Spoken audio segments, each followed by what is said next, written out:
and let Jamie and Steve take over. Hey guys, what's going on today? Hey, Scott, Steve, hello, and hello to everybody out there. Hello. Welcome. What's shaking over there, Steve? How's the weather in California? Cloudy. Yeah, we're getting a little bit of California weather here in Texas, but I'm sure it'll be freezing pretty soon. In any case, welcome everyone to the first edition of the Office Hours. Today's February 1st, 2021. I'll be your host, Jamie Hodge. Got my trusty wingman, Steve Gomez, resident as well. So before we get going here, just want to take a moment to get through the disclaimer here and let everybody know that all the information that we share with you guys in this webinar or any of the other webinars that we have coming at you on a weekly basis is strictly for educational purposes only.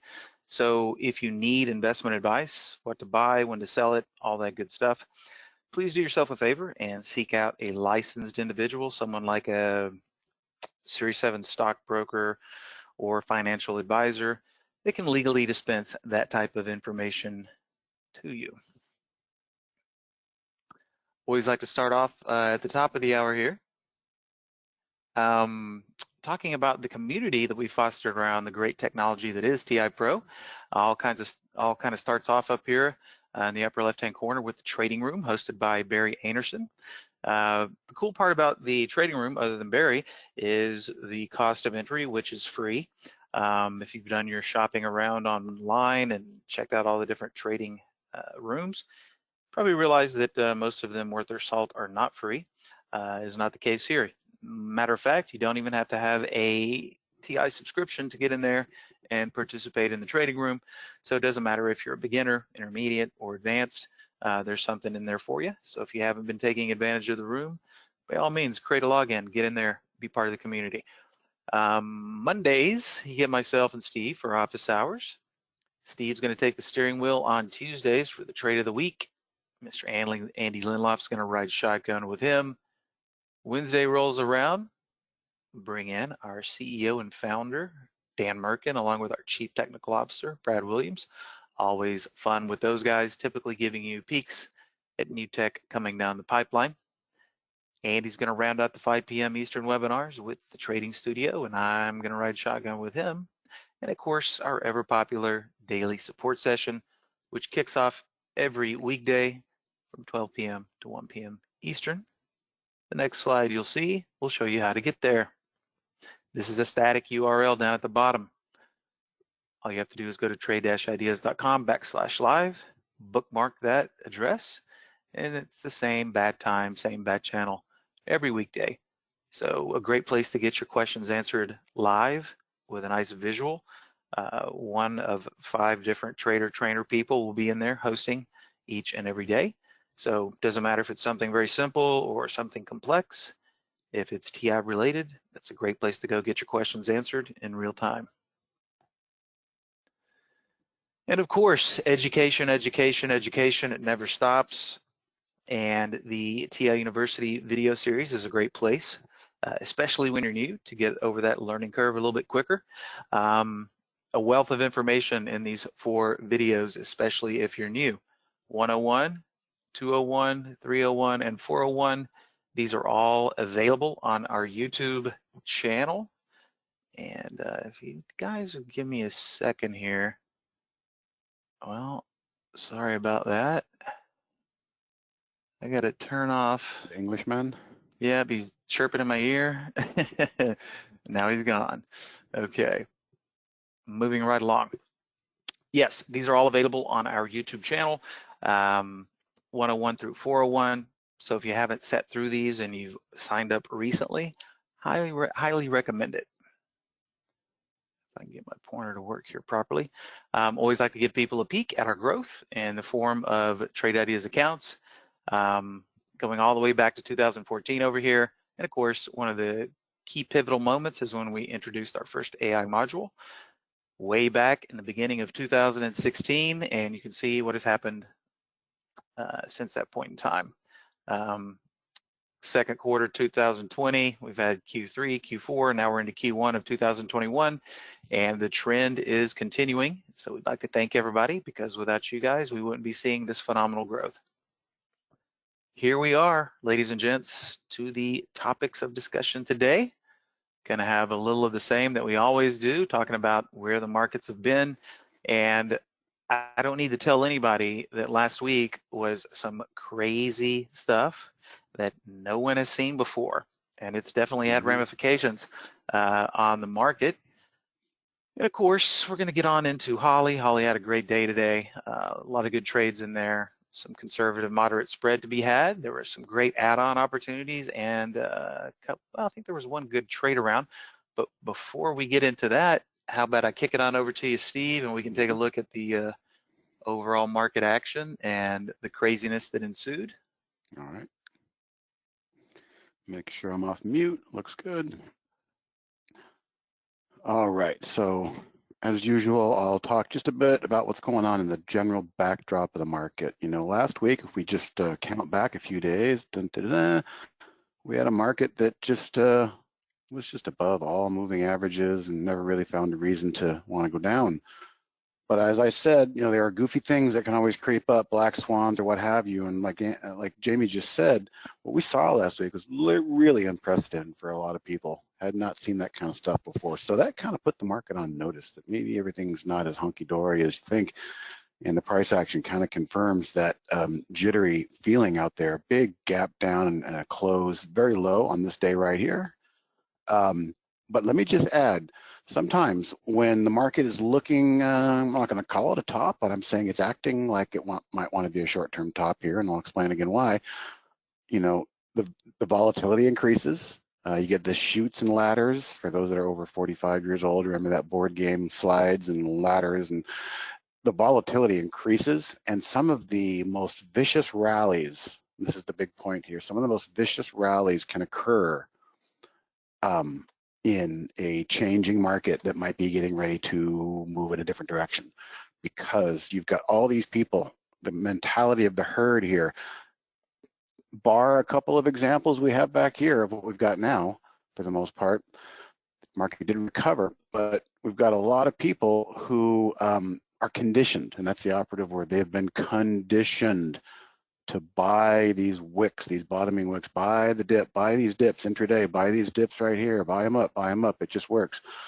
Buy that one right there too, but eventually, in that one, eventually that stops working. And you can start to get some nasty bounce backs. And all it comes down to me right now is market's gonna have to prove itself. It's definitely under pressure. It's guilty in my opinion until it proves itself innocent. And what do I mean by that? Again, these last 5 days here are a whole different ballgame in that we're closing now, major, numerous closes, 1, 2, 3, 4 below the 10 and the 20. All right, these four, we haven't seen too many days where we've had 4 days close below the 20-day moving average. Going into the weekend was really ugly. I mean, we technically closed under the 50-day, which had not been done in a while. So that was a shot across the bow. But here's what happens. You get these vicious bounces. We had a very nice rally, if you want to call it today, or was it a dead cat rally or a dead cat bounce? The beginnings of one.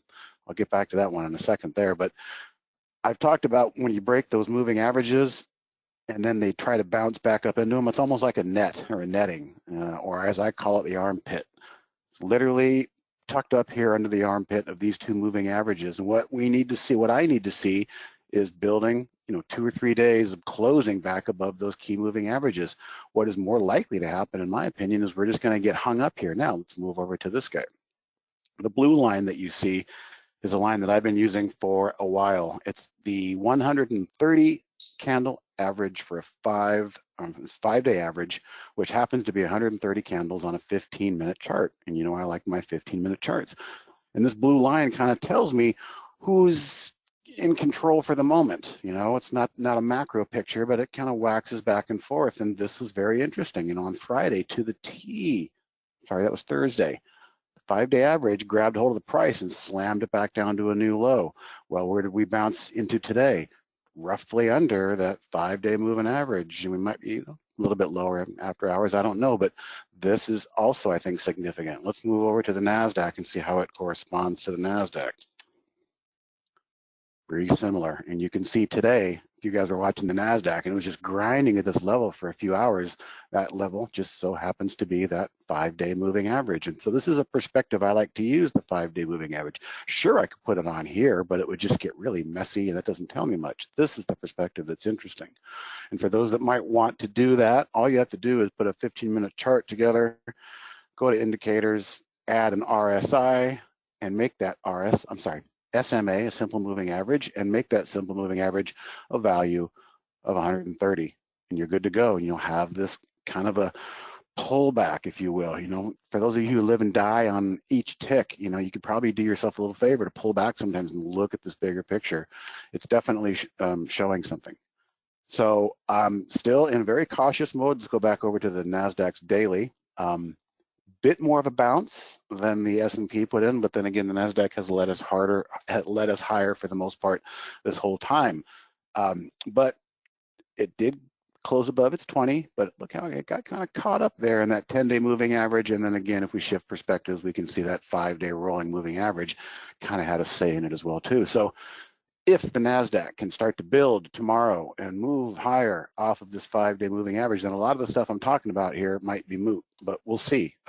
My gut just tells me that what's going on out there with the Reddit and the short float squeezes and the craziness, this market might be ready for a shower. I've seen some very smart people that I saw out there saying, basically, don't try and make sense of this Reddit and GameStop stuff. What it should be telling you is watch your portfolio and get ready to sell. So I agree.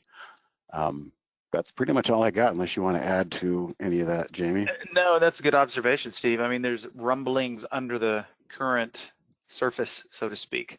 And yes, I will. So I will talk about the trade of the week, silver. We can't, very interesting day. There's a lot to talk about tomorrow on how it gapped way higher than we thought, but I've got a lot of content to talk to you tomorrow.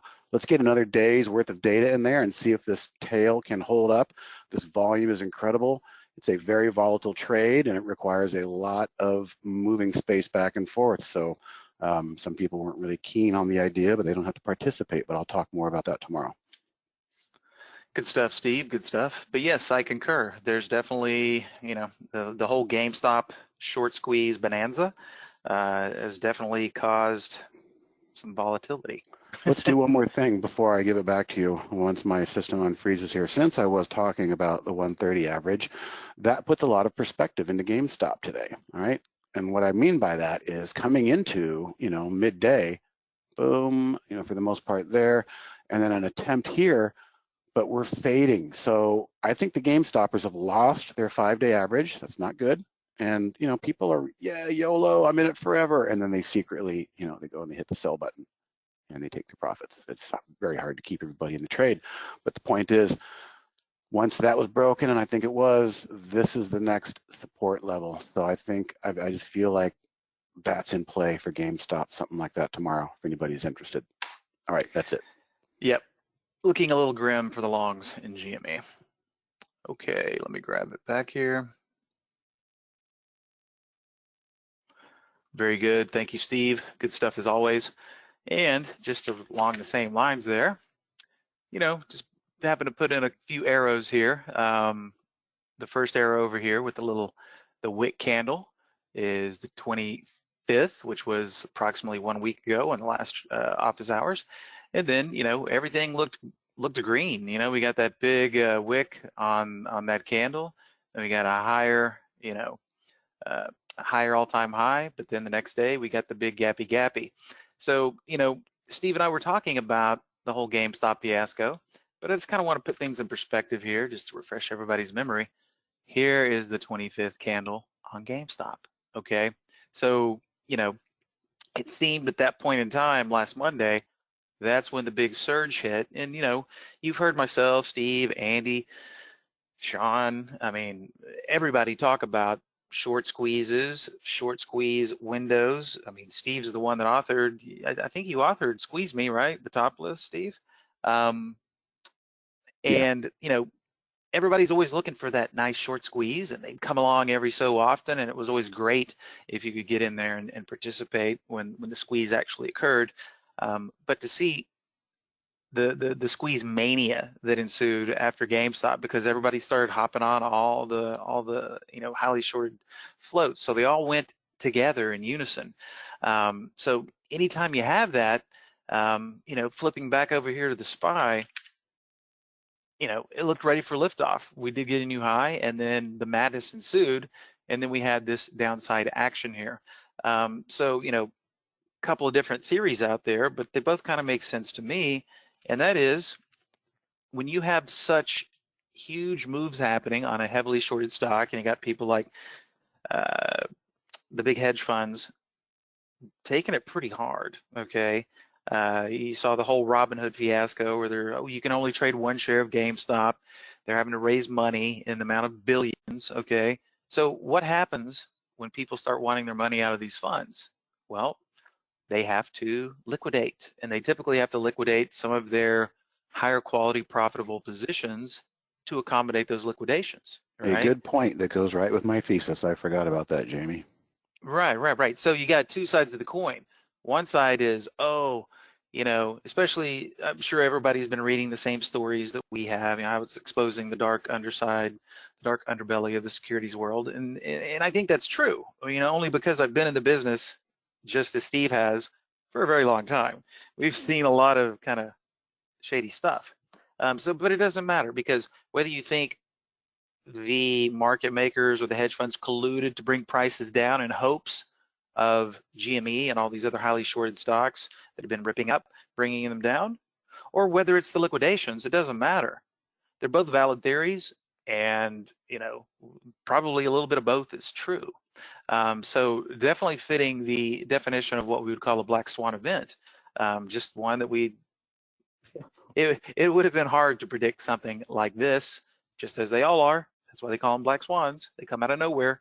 But this has definitely been some of the most ground-shaking activity that we've ever seen. Now, having said that, is this the beginning of the end for the markets? Or, is it going to be boom, boom, boom, in 5 trading days, we're going to be pecking at highs again? Well, from a technical standpoint, as Steve just pointed out, things aren't looking that good. But we did have some nice upside action today, and I don't want to sit here and talk about GME all day. But wow, what a week! What action! So let's get on with it here. So we did have a small gap up today, and we can see right here the first 15-minute candle had a little downside swoon in that second 15-minute, 30-minute period, and then click, click, click. 10 period was in control pretty much all day up until the close. How did the compare count readings look today? Well, they were pretty much right on the money. Typically, as I like to say, I like to see something above 55% one way or the other, whether it's an upside or a downside bias. We came in at a nice cool 57% today after the first 15 minutes. Got the little bottoming wick here, which is not necessarily a bad thing, followed by another one. Sellers just couldn't keep it down here, and then boom, boom, boom, grind up for the rest of the day. What do we finish on the SPY? Up 1.6%. So not a bad day. Now, is it a dead cat bounce, or is it the recovery that everybody's hoping for? Unknown. We will just have to wait and see. But not a bad read from the compare count today. Now, got some cool stuff to share with you guys today. But first, we got to talk about Holly, because Holly put in a pretty good performance on 13 signals. And we're going to talk about the 3 things that we normally talk about today. Was there any conservative moderate spread? A little. There were add-ons, and there was one decent trade around. So let's dive into the Holly blotter here. Hopefully everybody can see here. I've got all of the trades on the all trades blotter here. So first and foremost, we usually just dive into the conservative and moderate profit spread, if there is any, and we can see the bigger winners today. Let me get my pen here. Conservative, moderate spread. Don't really see a whole lot of spread here. See some nice gains in double M, 292 in conservative, 281 in moderate. We got $190 in conservative on VTR. A little bit more here, but not really the things that we like to look at. Now, DD, we got a nice juicy spread in DD here. So let's take a peek at it. So DD was also a short play from pullback short. And here we are. Let me get rid of my post market there. All right. So not a bad entry right here. Holly calling it right here at the 75.50 level. Get in the money a teensy-wincy bit, but we're pretty much hugging that entry line for about 45 minutes, and then we get what we came for. We get the drop. Now I've taken the liberty of drawing a line because that wick there on the opening 15-minute candle is the true opening low. And what do we have here? We got a nice statistical entry from the AI, that's gold star number 1, followed up by a secondary pattern that might emerge in the form of an opening range break, which did occur right here in this 15-minute candle where I've got the orange arrow pointing. So this would have been a great opportunity to add to the position. We're in the money here, enjoying a nice grind down. We break that opening range and we trend lower. So that add opportunity occurred right there about 73.50, let's call it. And then we had a low right about the 71.84, I think 71.88 to be exact. So some nice room and an excellent opportunity to add to that position. So how was the volume in Double D today? And you can see right here, finished just shy of 5 on the relative volume scale. So all 3 things were lining up today for this Double D. Number 1, statistical viability brought to us by the AI, the potential for a secondary pattern to play out, which it did, making for a great add opportunity, coupled with pretty massive volume today. When you got those 3 things in your favor, things are looking good. Doesn't guarantee success, but many times these trades work and give you the opportunity to add to the position as well. So a great add opportunity in DD, coupled with a juicy, conservative, and moderate profit spread here. So you can see Holly pulled the plug pretty quickly here. I think the exit, yeah, right on the money, flatted the trade. And you can see what would have happened had we just stuck to our original stop, held it, would have been a nice profitable trade with add-on potential. So big difference there between 0 and $1.55, and keep in mind that's not adding to the trade. So the potential there was more than we see in the moderate profit column.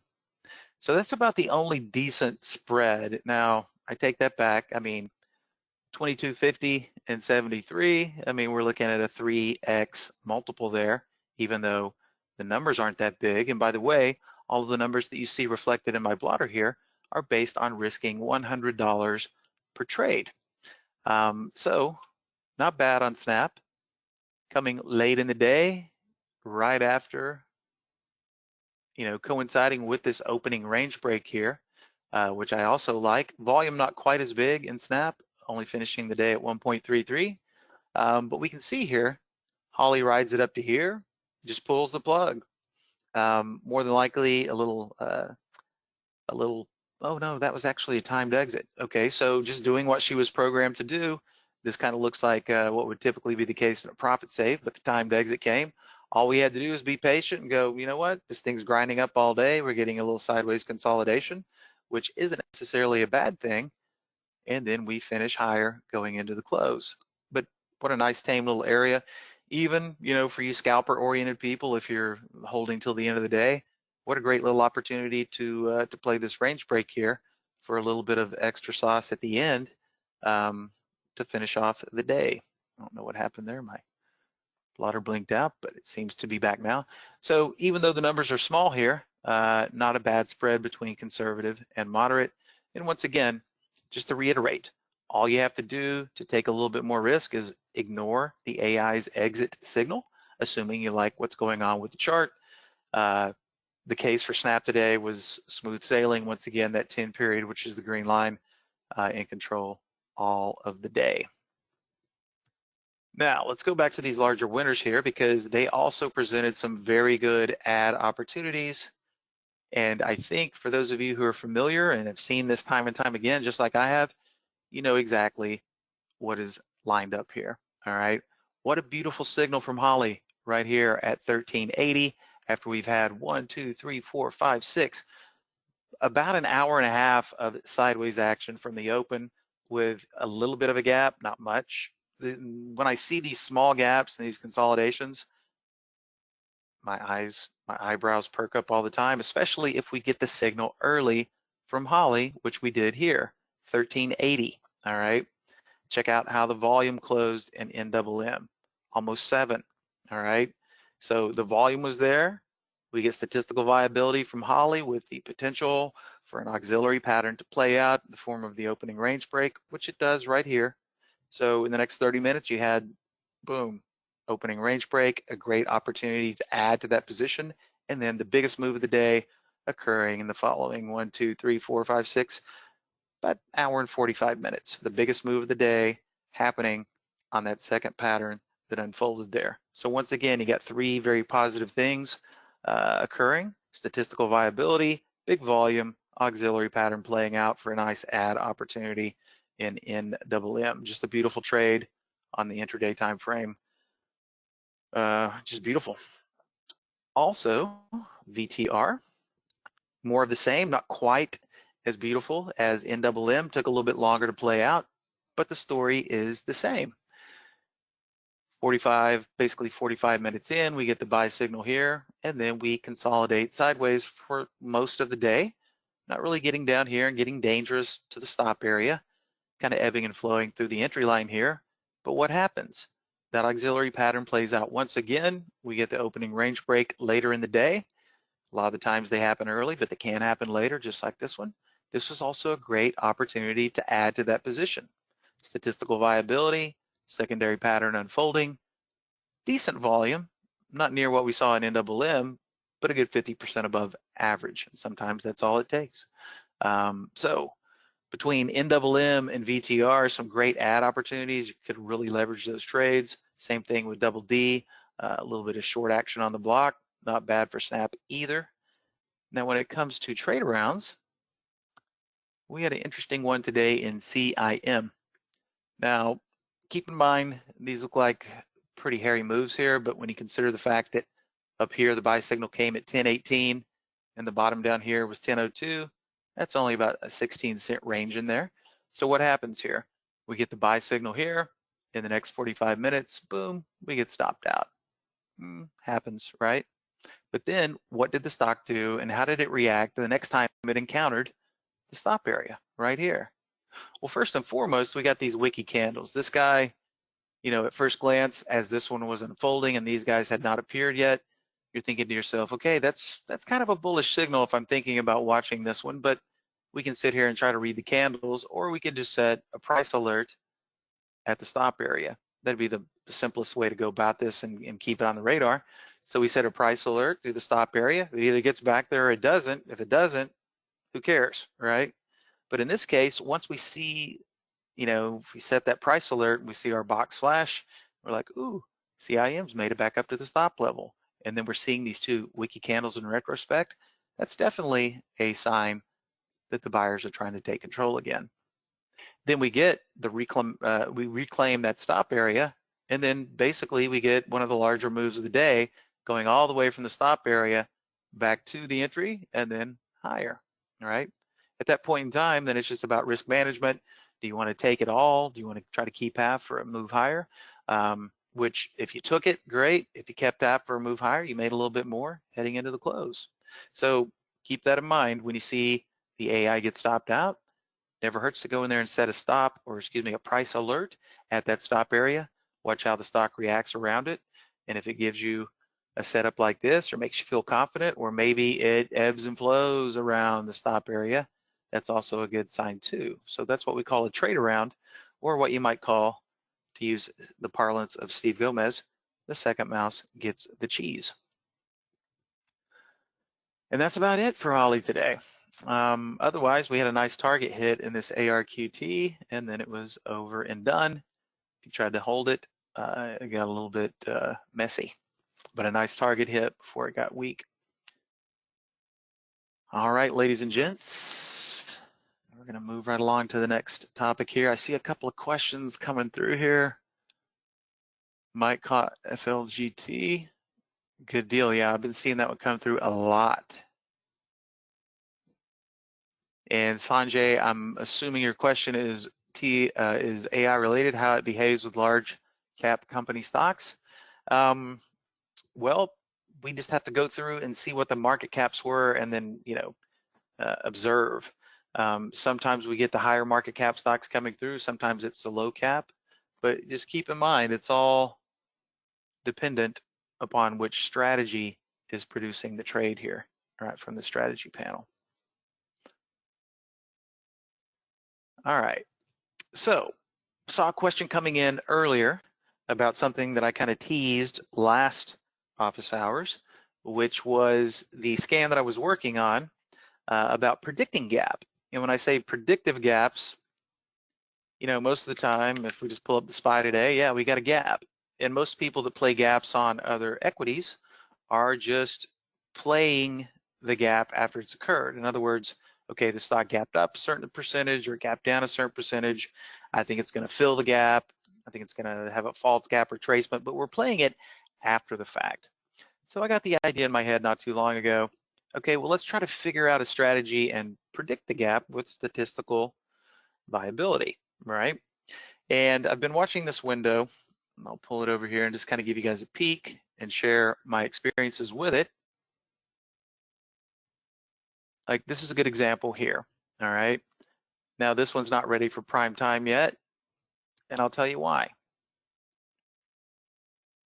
And by the way, we all know what the market did last Friday, right? So I just kind of squeeze it back to Friday, 15-minute candles, right? This was the action on Friday.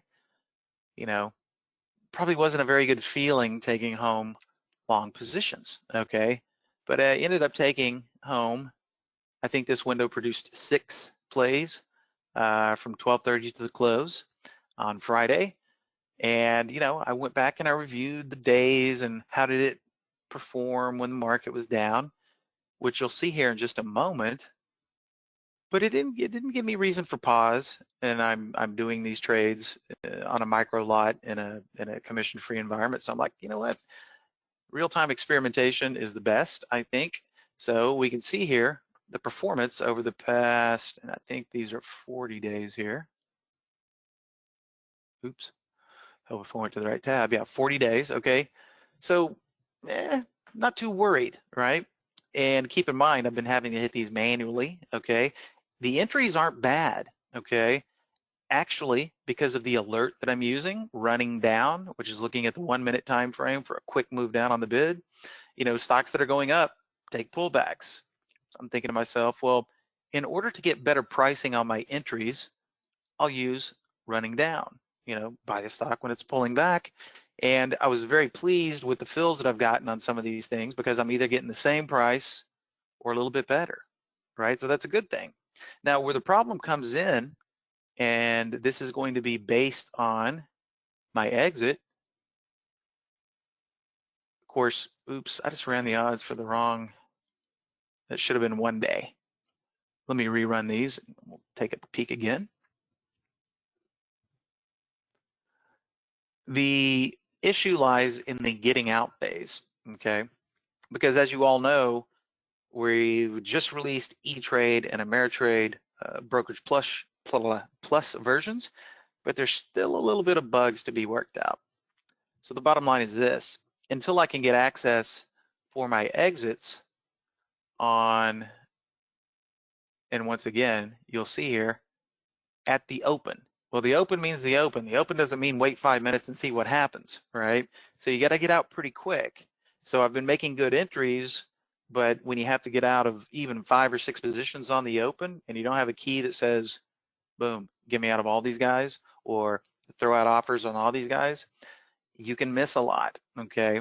So that's what I've experienced here lately. And by the way, I think I missed 1 trade. I took home 5 out of 6 on Friday, and of course it looked pretty grim. But after everything was said and done, and I was able to get out of these manually, and I missed, I let some of my profits erode, I was flat.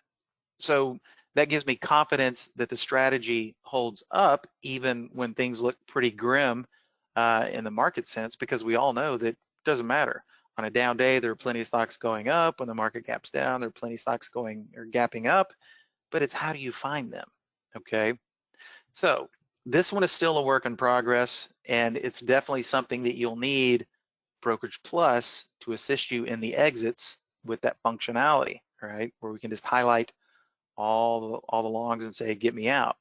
So until I have access to, Ameritrade in that capacity, because I've been doing all these on Tasty Trade, where we don't have Brokerage Plus ported yet, but it's where I've been doing my labs or my experiments, for lack of a better term. However, this idea gave me the idea for what I'm about to show you guys today, okay? So I will keep you apprised of my work on this scan, or the same theory might have changed by next week, right? But I'm still going to work on that theory. I just need automation on the outs so that I can do them all at once. But it helped spawn the thing that we're going to cover today, which is new optimization of an old favorite. And if you're new, it's going to be based on this window here. If you're a regular, you know what this window does here, okay? This window right here is spitting out movers each and every day. Some big movers, right, coming out of this new T high. I'm going to show you guys the original configuration. Simply a new high with a relatively simple filter set here. Looking for stocks with a float not to exceed 40 million and relative volume of 4. Now I don't know how this got plugged in here. That's usually not part of the native configuration. Just these simple metrics here: max 50, volume today 100,000. Weeding out the ETFs with the earnings share. Got to be doing relative volume of 4 and a relatively smaller float, because we all know what happens when the volume comes into the smaller floats. So I'm thinking to myself, you know what? I see so many good trades coming through here, but it's hard to keep up with them. And on an intraday basis, if you're trying to trade them intraday, if you don't have that perfect setup, you better mind your P's and Q's, because they can move against you pretty fast. So I'm thinking to myself, well, Michael Noss dropped this strategy that he's been working on in the trader thread the other day, and had a 3-day hold on it. Man, it looked pretty good. And it was using an alert that I haven't used in eons. Is one of the geometric pattern alerts, which I'm not going to go into detail about right now, but it gave me an idea. And that's kind of how the think tank works around trade ideas, is we're all kind of spinning ideas off of what we see other people do, and that's kind of how the creative process works.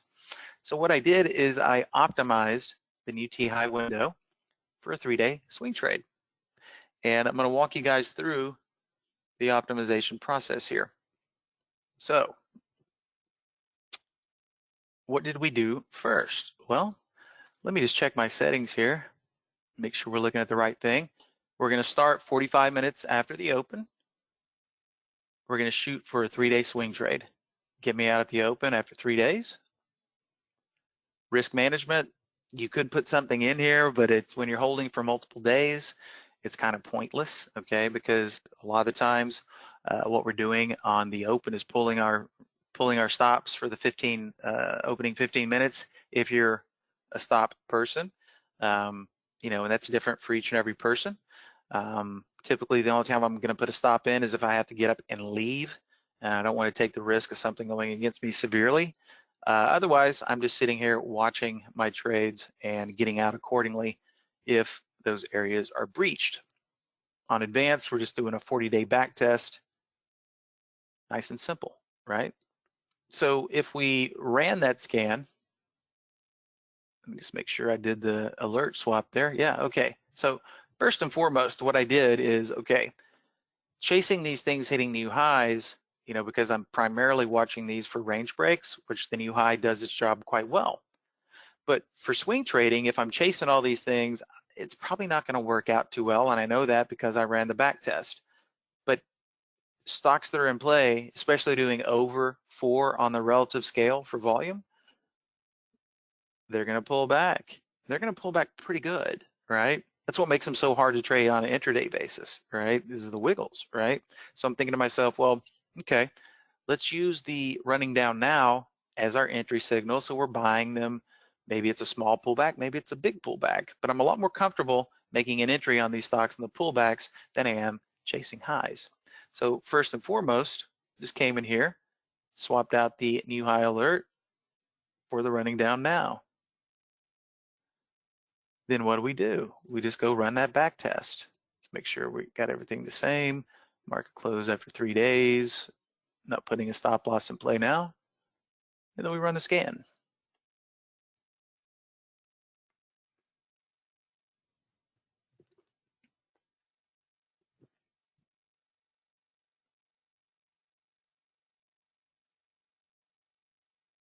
We really do need the Jeopardy music in here during these times, Steve. She's going pretty good today. The hamsters are well fed.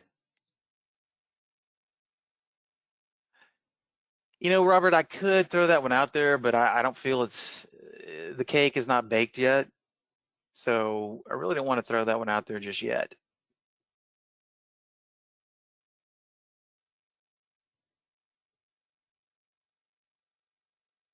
But if you're adamant about it, I will share it. It's not like it's a big secret or anything. I spoke too soon. Come on, you can do it. And what you guys are going to see about this optimization is it's relatively simple. So simple is better. Yeah, come on.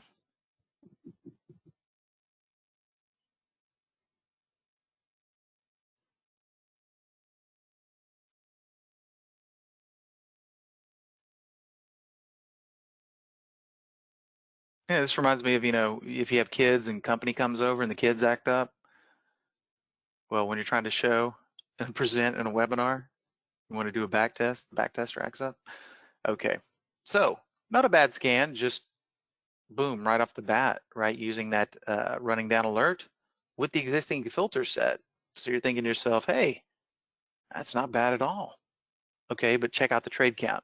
A lot of trades, but that's not necessarily a bad thing. So it tells me there's a lot of meat left on that bone. So let's see what we can procure here. So the first thing I did is went to optimization. Not going to really worry about price and time of day just yet. Went over here, went to the 60-minute RSI.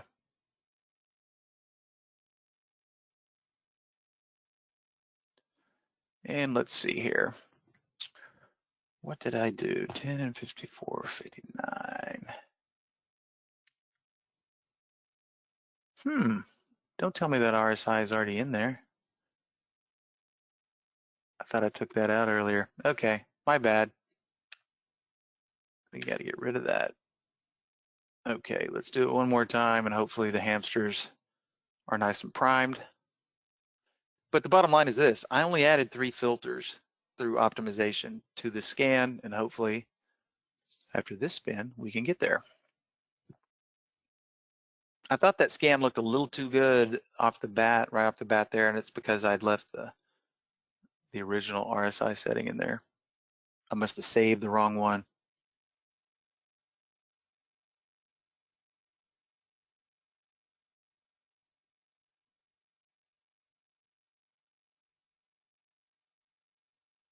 Okay, still not a bad first time spin. So we go back to optimization. And let me just confirm one more time here before okay, yes, this is definitely the basic filter set for that alert window. Now we came over to the 60-minute RSI. Where'd you go? There we go.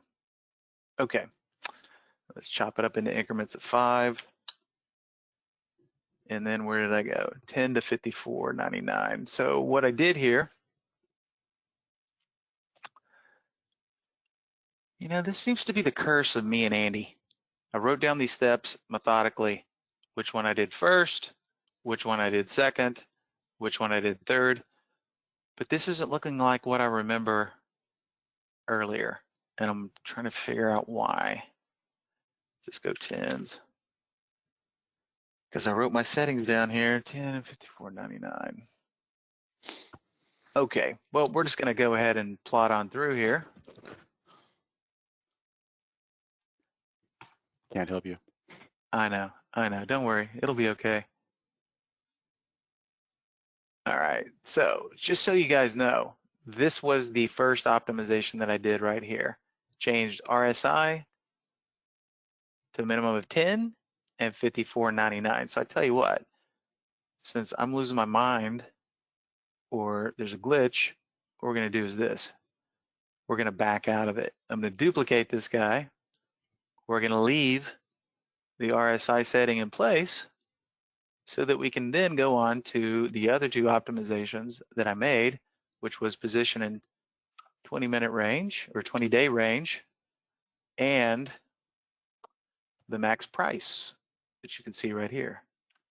Okay, so after the first optimization of 10 minimum and 54.99 on the 60-minute RSI, we got this. More than one way to skin a cat.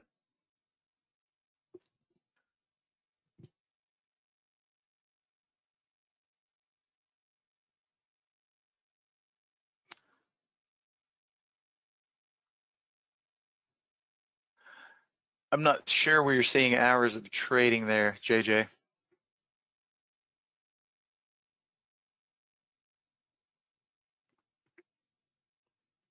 Wasn't that in the setup of the scan? The hours you want to scan? Oh, in the backtest settings. Is that what he's talking about? I think so. Now it's gone. He says right box. That makes me think of an alert, you know, this consolidation after X amount of hours or whatever.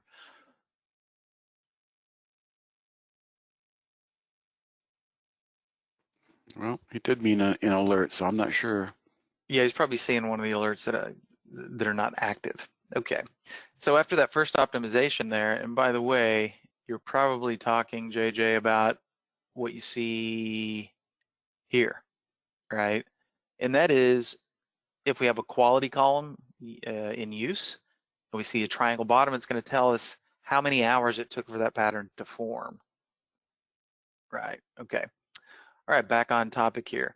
After adding just the RSI filter, we reduced the amount of trades, we increased our winning percentage, and then upon the next optimization, let's see if it lines up here.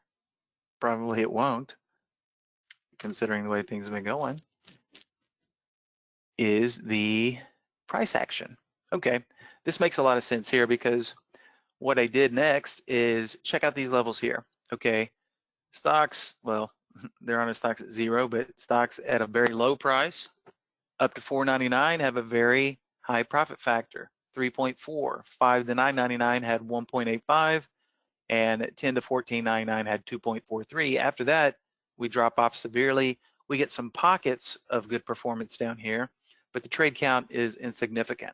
Okay, so I just thought to myself, hey, it just seems that this strategy does better if you don't go over 14.99. So that was the second optimization.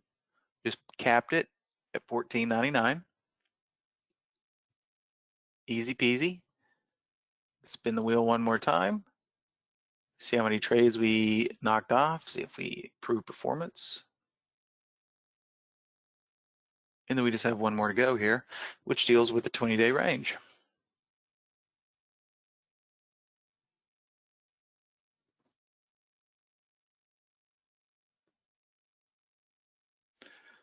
Do a little time check here. Oh yeah, we're just enough time to get this done, get the cloud link shared. Oh, they want that cloud link. And they shall receive it. Okay, so we knocked off another, well, let's just call it 500 trades, a little less than 500. We still got a nice equity curve. Daily's looking pretty sweet as well. And the last bit of optimizing I did, just pop back over here, went to the position filters, position in 20-day range. And I do believe. I have an observation about this strategy. It's done very well because the market has been also moving higher. So the strategy will, unfortunately, as they all do, degrade if the market falls. So be careful. That is correct. And that's a good point, Steve. never just jump blindly in. Tomorrow, obviously, if it's a heavy down day and you see these things coming through, you know, you have to get confirmation from a technical standpoint, right? Which is always the case. Little statistical viability coupled with some technical prowess, just like we were seeing in those Holly trades, right? But the bottom line is this. I mean, it doesn't take a big genius to figure out, I went right here. I'm just like, okay, it's got to be the right at it. You don't really want the ones that are underneath it. So if I go ahead and set a minimum of 0,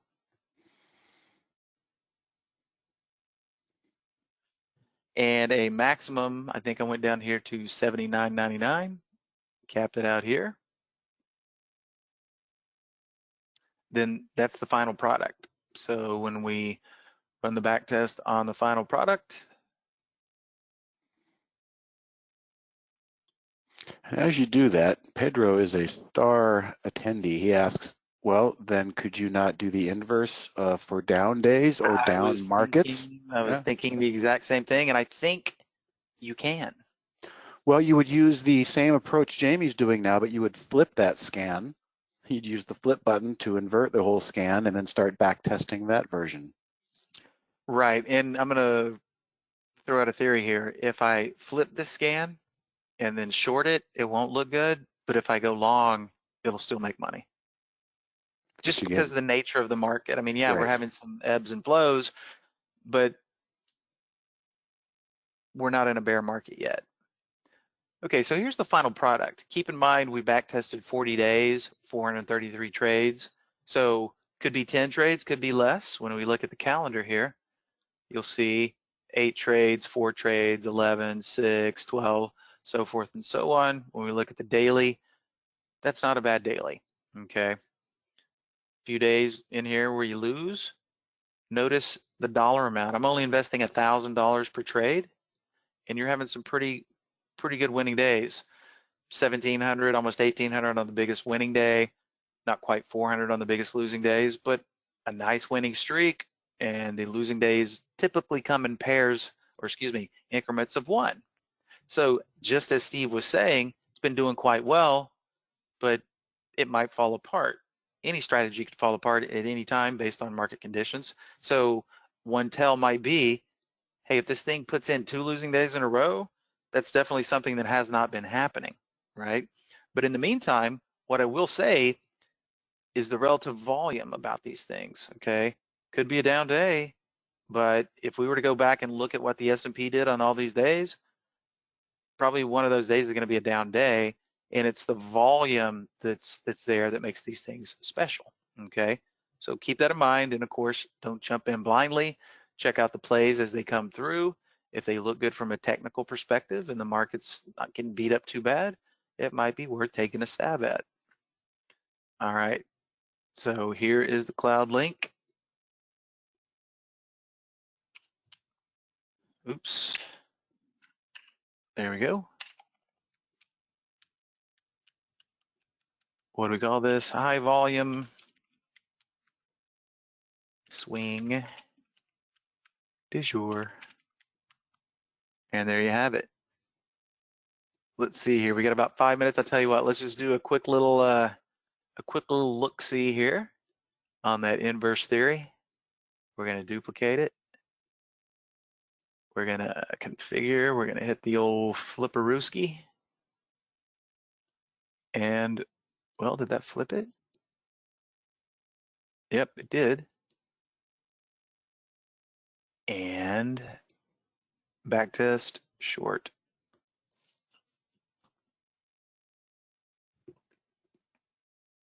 Yeah, I predict it's going to look like crap. Mm-hmm. Because of the backdrop of the market. Mm-hmm. But then while that one's crunching, if we run the inverse long, it will likely do better, but nothing close to what you came up with. Actually, it's kind of gross too.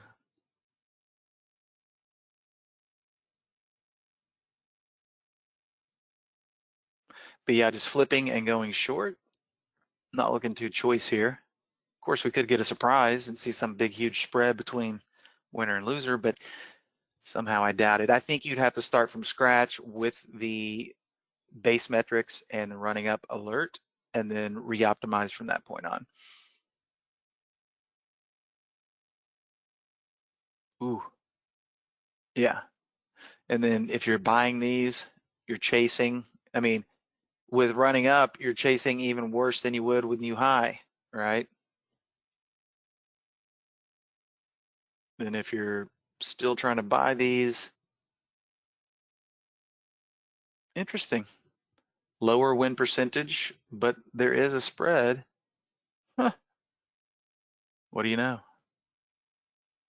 So if you invert it and go long, it still makes money, or theoretically, it still looks decent.